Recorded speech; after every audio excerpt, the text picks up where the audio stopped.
श्री सीतारामचंद्र भगवान की जय। श्री राधा कृष्ण भगवान की जय। श्री हनुमान जी महाराज की जय। श्री वृंदावन धाम की जय। श्री यमुना मैया की जय। श्री सद्गुरुदेव भगवान की जय। श्री भाष्यकार रामानुज स्वामी जी महाराज की जय। सब संतन की जय। सब भक्तन की जय। जय जय सीताराम।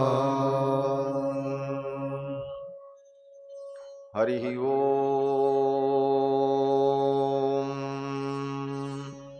तच्छंजोरावृणीमहे गातुं यज्ञाय गातुं यज्ञपतये दैवी स्वस्तिरस्तु नः स्वस्तिर्मानुषेभ्यः ऊर्ध्वं जिगातु भेषजं शन्नो अस्तु द्विपदे सं चतुष्पदे विश्वानि देव सवितर्दुरितानि परासुव जदभद्रं तन्न आसुव रामाय रामभद्राय रामचंद्राय वेधसे रघुनाथाय नाथाय सीतायापतये नमः। रामं रामानुजं सीतां भरतं भरतानुजं सुग्रीवं वायुसूनुं च प्रणमामि पुनः पुनः। नमोऽस्तु रामाय सलक्ष्मणाय देव्यै च तस्यै जनकात्मजायै नमोऽस्तु रुद्रेन्द्रयमानिलेभ्यो नमोऽस्तु चन्द्रार्कमरुद्गणेभ्यः चरितं रघुनाथस्य शतकोटिप्रविस्तरम् एकैकमक्षरं प्रोक्तं महापातकनाशनम् कूजन्तं राम रामेति मधुरं मधुराक्षरम् आरुह्य कविताशाखां वन्दे वाल्मीकिकोकिलम् यः पिबन् सततं रामचरितामृतसागरम् अतृप्तस्तं मुनिं वन्दे प्राचेतसमकल्मषम् गोष्पदीकृतवारीशं मसकीकृतराक्षसं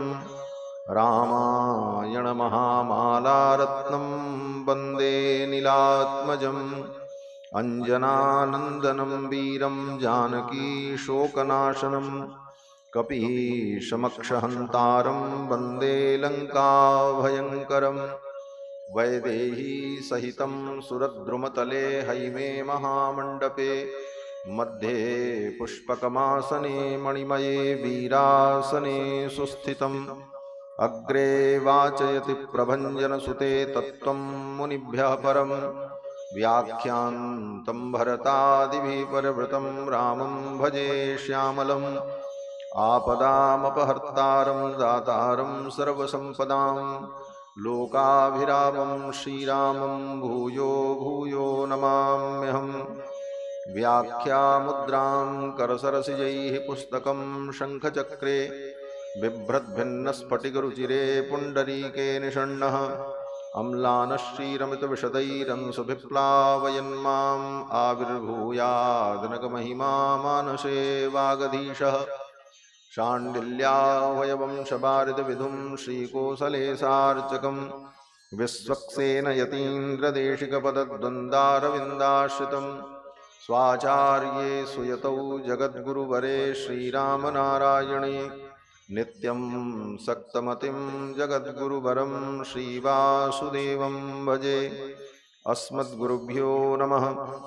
अस्मत्परमगुरुभ्यो नमः। अस्मत्सर्वगुरुभ्यो नमः। श्रीमते श्रीभाष्यकाराय नमः। श्रीपराङ्कुशपरकालयतिवरबरबरप्रतिवादिभीकरगुरुभ्यो नमः। श्रीजानकीकान्तस्मरणं श्रीराधाकान्तस्मरणं सन्तपूर्वाचार्याः सहायाः सन्तपूर्वाचार्याः सहायाः